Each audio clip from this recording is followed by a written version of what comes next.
여러분 안녕하십니까? 오늘 또 참으로 좋은 날입니다. 여러분 속에 하나님의 사랑이 넘쳐나기를 바랍니다. 저는 오늘 시편 136편 1절로 26절의 말씀을 가지고 여호와께 감사라는 제목으로 은혜를 나누고자 합니다. 이 세상을 살아가는 사람 중에 감사의 마음을 표현할 수 없는 사람은 한 사람도 없습니다. 마음속에 감사를 표시하는데 지위가 높아야 하는 것도 아니고 명예가 있어야 하는 것도 아니며 학식이 많아야 하는 것도 아닙니다. 어떠한 사람이라도 마음만 먹으면 마음속의 감사를 나타낼 수 있습니다. 그런데 감사에는 창조적이고 생산적인 힘이 있습니다. 여러분이 동물과 식물에도 감사하고 칭찬하면 빛을 내고 생명의 힘을 더욱 나타내게 됩니다. 심지어 생명이 없는 무생물도 감사를 하고 칭찬하면 광채를 발하게 됩니다. 이와 같이 감사와 찬송은 생명과 창조를 확장시키는 힘을 발생하는 것입니다. 이러므로 우리는 감사와 찬양을 통하여 우리의 환경에 풍성한 생명과 창조의 힘을 가져올 수 있어야 합니다. 오늘은 추수감사주일입니다. 이 시간에는 저와 여러분이 감사드려야 할 4가지 일에 관하여 말씀드리겠습니다. 이것은 우리의 삶에서 가장 기본적인 것입니다. 첫째로 우리는 여호와 하나님께 감사하는 마음을 가져야 합니다. 왜냐하면 우리 하나님께서 행하시는 기적적인 역사는 항상 감사와 연결되어 있기 때문입니다. 오늘 본문 말씀을 보면 여호와의 기이한 이적과 기사가 감사와 연결되어 있음을 볼 수 있습니다. 오늘날 또 여러분이 하나님께 감사를 드리면 하나님께서 그 영광과 권세와 능력을 가지고 여러분에게 찾아오시는 것입니다. 오늘날 무신론자들이 하나님이 어디 계시냐, 나는 하나님을 보지 못하였다라고 말하는데 그들이 하나님을 만날 수 없은 것은 하나님께 감사를 드리지 않았기 때문인 것입니다. 만일 그들이 천지 만물을 지으시고 그것을 우리에게 주신 하나님께 감사드리고 생명을 주신 하나님께 감사를 드렸더라면 그 감사를 통하여 하나님께서 그들에게 다가오셔서 살아계신 당신의 능력을 체험하게 하셨을 것입니다. 인간의 이성으로는 하나님을 만나볼 수 없습니다. 그러나 우리의 생활 속에서 체험할 수 있습니다. 여러분 가운데 믿음이 약하고 하나님의 살아계신 증거를 마음속에 명확하게 느낄 수 없으면 지금 이 시간에 하나님께서 여러분에게 베풀어 주신 은혜에 대해 감사를 드리십시오. 그래야 할 때 살아계신 하나님을 뚜렷하게 체험하게 될 것입니다. 하나님께서는 감사와 찬미를 통하여 임하십니다. 그리고 감사는 하나님의 임재를 우리 속에 확립시켜 줄 뿐만 아니라 우리가 하나님을 믿고 따라갈 수 있도록 우리의 믿음을 굳건하게 해줍니다. 이러므로 좋을 때만 감사하는 것이 아니라 좋지 않을 때도 하나님께 감사의 제사를 드려 하나님께서 우리를 점령하고 우리의 믿음이 확정되어 하나님과 함께 인간의 이성을 초월한 기적을 체험하게 되시길 바랍니다. 둘째로 우리는 예수 그리스도를 생각하고 감사를 드려야 합니다. 우리 스스로가 자신의 영과 몸과 생활을 살펴보면 비참한 모습임을 알 수 있습니다. 지은 것은 죄밖에 없고 있는 것은 부끄러움과 수치뿐입니다. 하나님 앞에 스스럼 없이 설 수 있는 사람은 한 사람도 없습니다. 그런데 하나님께서 세상을 이처럼 사랑하사 독생자를 보내주셨습니다.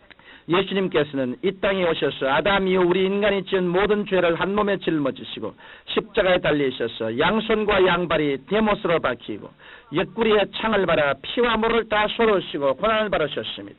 예수님께서는 하나님으로서 사람의 죄를 지고 죽으셨다 부활하셨습니다.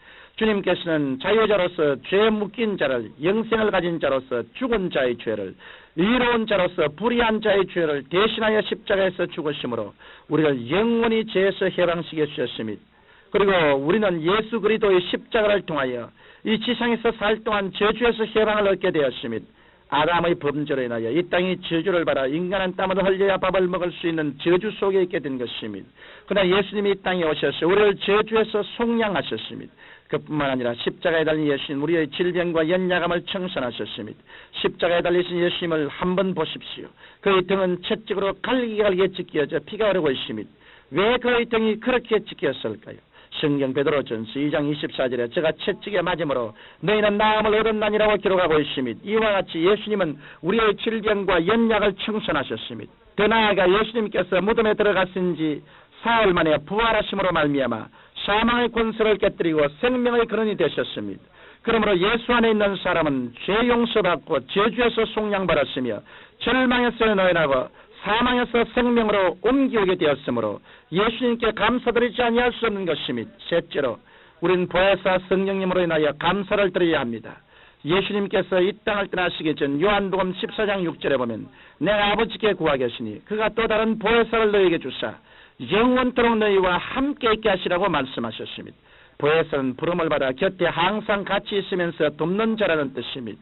이와 같이 우리와 함께 하시는 성령님은 우리를 마귀의 참수에서 건져주십니다.